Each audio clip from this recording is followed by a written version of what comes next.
আসসালামুআলাইকুম ওয়া রাহমাতুল্লাহ। এক নম্বর ওয়ার্ডের মেম্বার নূর হোসেন মামা, উনি আপনাদের মাঝে কিছু কথাবার্তা বলবে। আপনারা একটু ধৈর্য সহকারে শুনুন, কেউ বিশৃঙ্খলা করবেন না। আউযু বিল্লাহি মিনাশ শাইতানির রাজিম। বিসমিল্লাহির রহমানির রহিম। প্রিয় মুসলিম জনতা, প্রতিটা মানুষের হৃদয় মনে আঘাত করেছে পয়সার ব্যাপারে।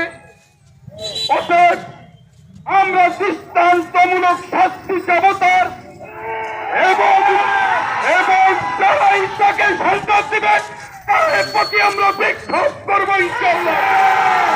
এবং আমরা যারা মুসলিম পর্দায় বাংলাদেশের আমাদের আলেমী সমাজ কিছুক্ষণ আগে বক্তব্য রেখেছেন,